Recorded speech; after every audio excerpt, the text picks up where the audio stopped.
Nkosi, Ndlovukazi, Mhlekazi, bazalwane, sithe kule mkhosi weliphasika lapho khona inkosi yethu yasifela, yasilanza ngelinani leliphakeme ligama lenkosi kalibongwe.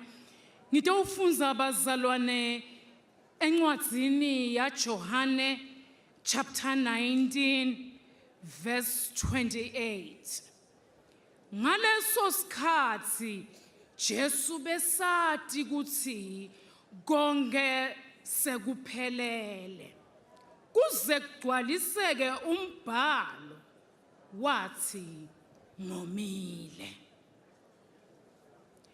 Uma solo siqhubeka bazalwane bakhuluma indzaba yesiphambano, Jesu ubonakala wenda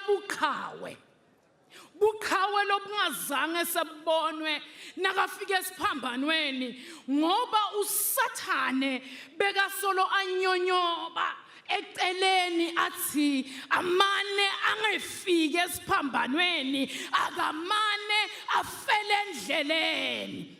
Kwangendeke nakafika esiphambanweni uthi nakaqala uthi babe bathethele buqhawe lobo, uyabuya uthi namuhla ngitawuba nawe paradise lababe. So khulula abantu Jesu sewenda umsebenzi lawutela ligama lenkosi kalibongwe. Nakabuya uthi mame ndodana nangimake uhlanganisa buhlobo lebe bungekho, wenda buqhawe ngoba sekafikile lapho bekathunywe khona ligama lenkosi alibongwe. Ngoba usathane solo uqala tenjalo uyabuya Jesu naye uvule emehlo uthi babe ungangishiyi. Livile ngilisukumele Mhlekazi, ukhuluma amagama lamancane Jesu uthi ngomile. Wathi ngemagama lamancane lendlula onke amagama lawakhulumile. Lomunye angaze athi hawu Jesu, sikubona ukuthi sowusilandzile impela, yini kwangathi sowuphelelwa ngemandla. Gama lenkosi kalibongwe.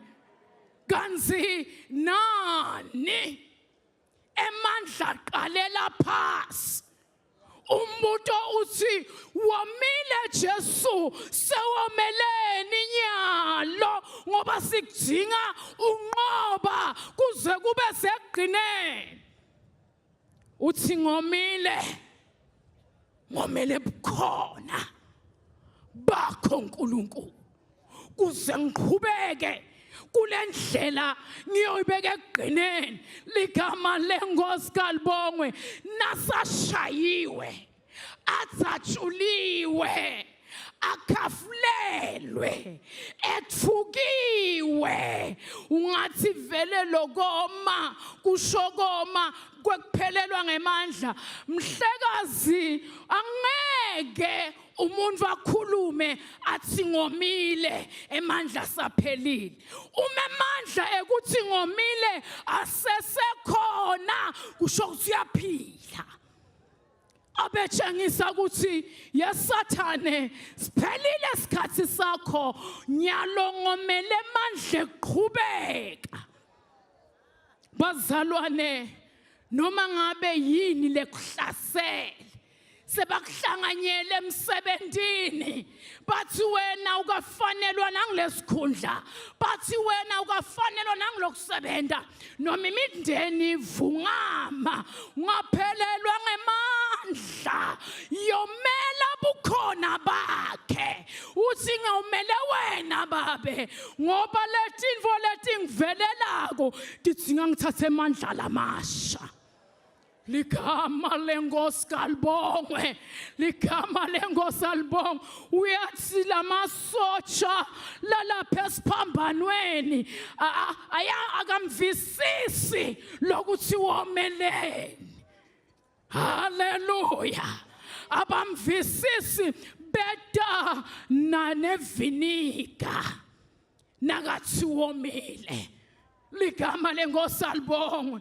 Kanakekho la utotshengisa Sathane kuthi namhlangele manqamu wehluliwe. Nabamfaka ivinika emlonyeni ungathi bebasi isikhathi sisijakile umuntu nasagule kakhulu angazathi womile vele abantu labadzala ubabona sebabona ukuthi awu njengoba sekathi sowomile shokuthi sekulukhuni. Ligama lenkosi kalibongwe.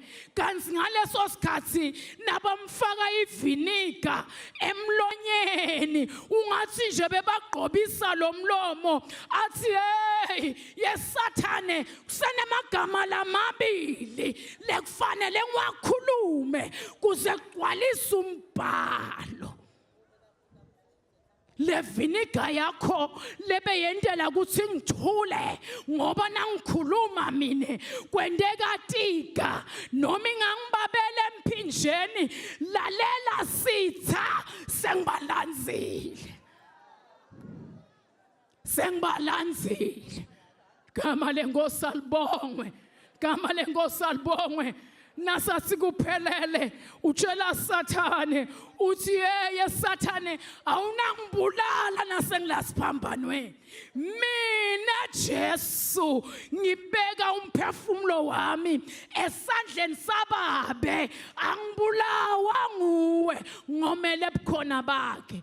Uyawunqoba mzalwane nomaphi noma sekumatima kangakanani uyawuthi na uqabanga koma womele babe kuze kuthi kunqoba kwakho kube dvutane bantu bamangale kane kusithekeni bowumomela babe.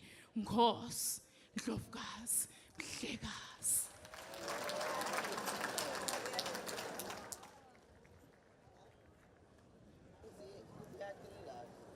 Nkosi Ndlovu